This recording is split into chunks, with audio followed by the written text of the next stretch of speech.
My name is Cora Bennett, and I never thought the happiest day of my life would become the day my mother-in-law tried to throw me out of her house. It happened only 3 weeks after my son was born. His name was Noah. He was tiny, fragile, and still woke up every few hours during the night. I was exhausted. But every time I held him against my chest, I felt like the luckiest woman alive. My husband, Julian, felt the same way. He had been working longer hours since Noah was born because we were trying to save enough money to move into our own house. Until then, we were living temporarily with his mother, Estelle. At first, I thought it would only be for a few months. Estelle had insisted. Just had a baby, she told us. You don't need the stress of paying rent right now. I was grateful. But after Noah was born, her attitude slowly changed. She began criticizing everything I did. You hold him too much. You don't need to feed him again. He's crying because you're spoiling him. I tried not to argue. I reminded myself that Estelle was Julian's mother. Maybe she was simply trying to help. But one evening while I was feeding Noah in the living room, Estelle walked in and stared at me. You need to stop letting that baby control the entire house. I looked up. He's hungry. Just ate. That was almost 2 hours ago. She shook her head. You young mothers think every little sound means the baby needs something. I didn't respond. I had learned that arguing with Estelle only made things worse. Julian usually defended me when he was home, but he was working almost 12 hours a day, and Estelle knew exactly when he wasn't around. One morning, Julian kissed me goodbye before leaving. I'll be home early tonight. I smiled.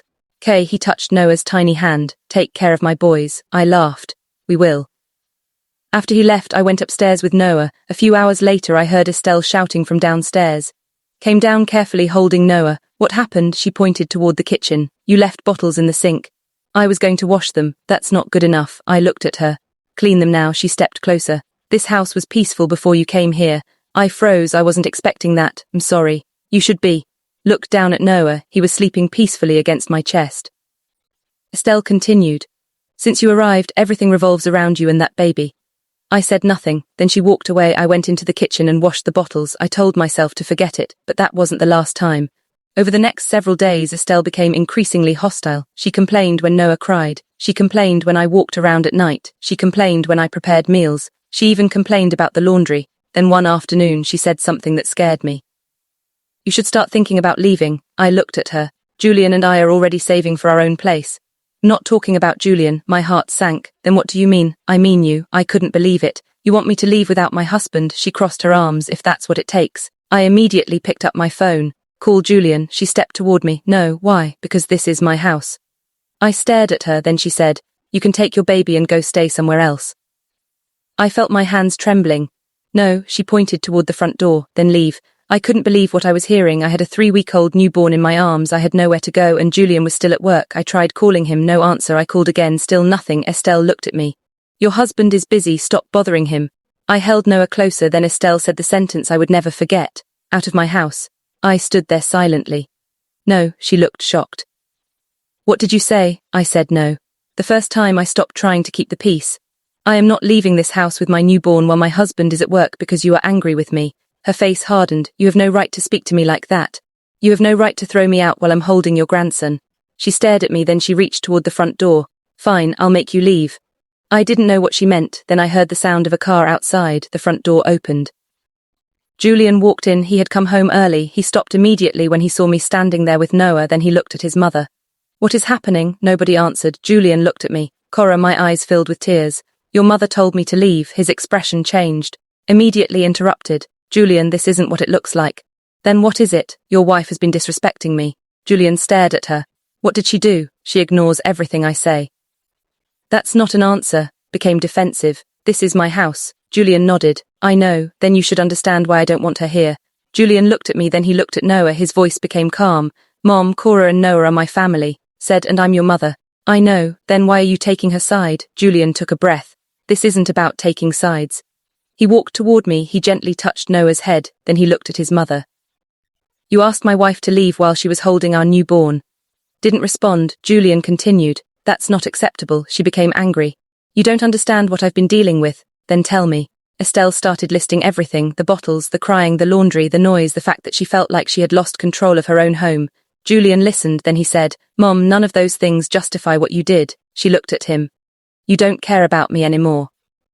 Julian shook his head. That's not true. Then stay with me. He looked at me, then at Noah. We're leaving. Estelle's face went pale. Leaving tonight. Yes, you don't have anywhere to go. Julian smiled sadly. Actually, we do. I looked at him. What? He pulled his phone from his pocket.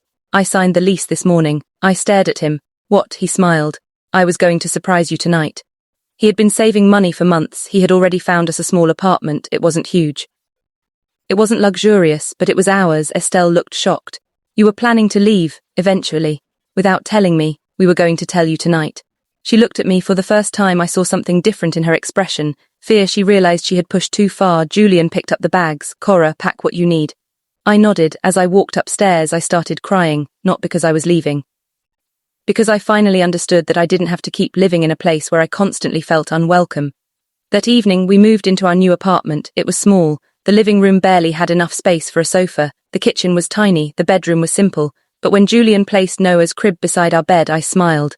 This feels different. He kissed my forehead. Because it's ours. The first few weeks.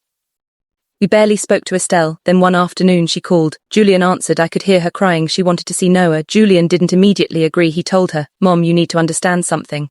What? Cora isn't your enemy. There was silence. Then Estelle said, I know, you hurt her. I know, was holding your grandson when you told her to leave. Estelle started crying again. I was angry.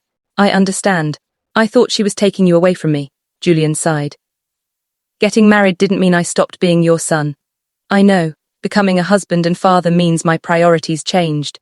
Eventually, Estelle apologized not just to Julian, to me. She came to our apartment several weeks later. She stood outside the door holding a small gift for Noah. When I opened it, she looked nervous. Cora. Hi, I owe you an apology. I stepped aside. Come in. She entered slowly. She looked around the apartment, then she smiled. It's beautiful. I laughed. It's tiny. It's yours. I nodded. She looked at Noah. Can I hold him? I hesitated for a moment, then I handed him to her. She held him carefully. Tears filled her eyes. I almost let my anger keep me from seeing him. I didn't know what to say. She looked at me. I was wrong. I nodded. Thank you for saying that. Don't expect you to forget. I won't. She smiled sadly. But I hope one day you'll forgive me. I looked at Noah, then back at her. I think I'm already trying. That was the beginning of a different relationship. Not perfect, not instantly healed, but different. Estelle learned that being a grandmother didn't give her control over her son's marriage, and I learned that keeping peace doesn't mean accepting disrespect. Sometimes you have to walk away from a situation before you can rebuild it. That night after Estelle left, Julian sat beside me. You okay? I smiled. Yes. He looked toward Noah's crib. Do you regret leaving? I shook my head. No. Then I looked around our little apartment. For the first time, I wasn't afraid of making a mistake. I wasn't worried about someone criticizing the way I held my baby. I wasn't worried about being told when I could enter the kitchen or when my child could cry. I was home. And that's when I realized something. Estelle thought she was ordering me out of her house. She thought she was taking control. She didn't realize that her decision would push us toward the life we'd been afraid to start. The house she told me to leave wasn't my home anyway. My home was wherever my husband and my son were.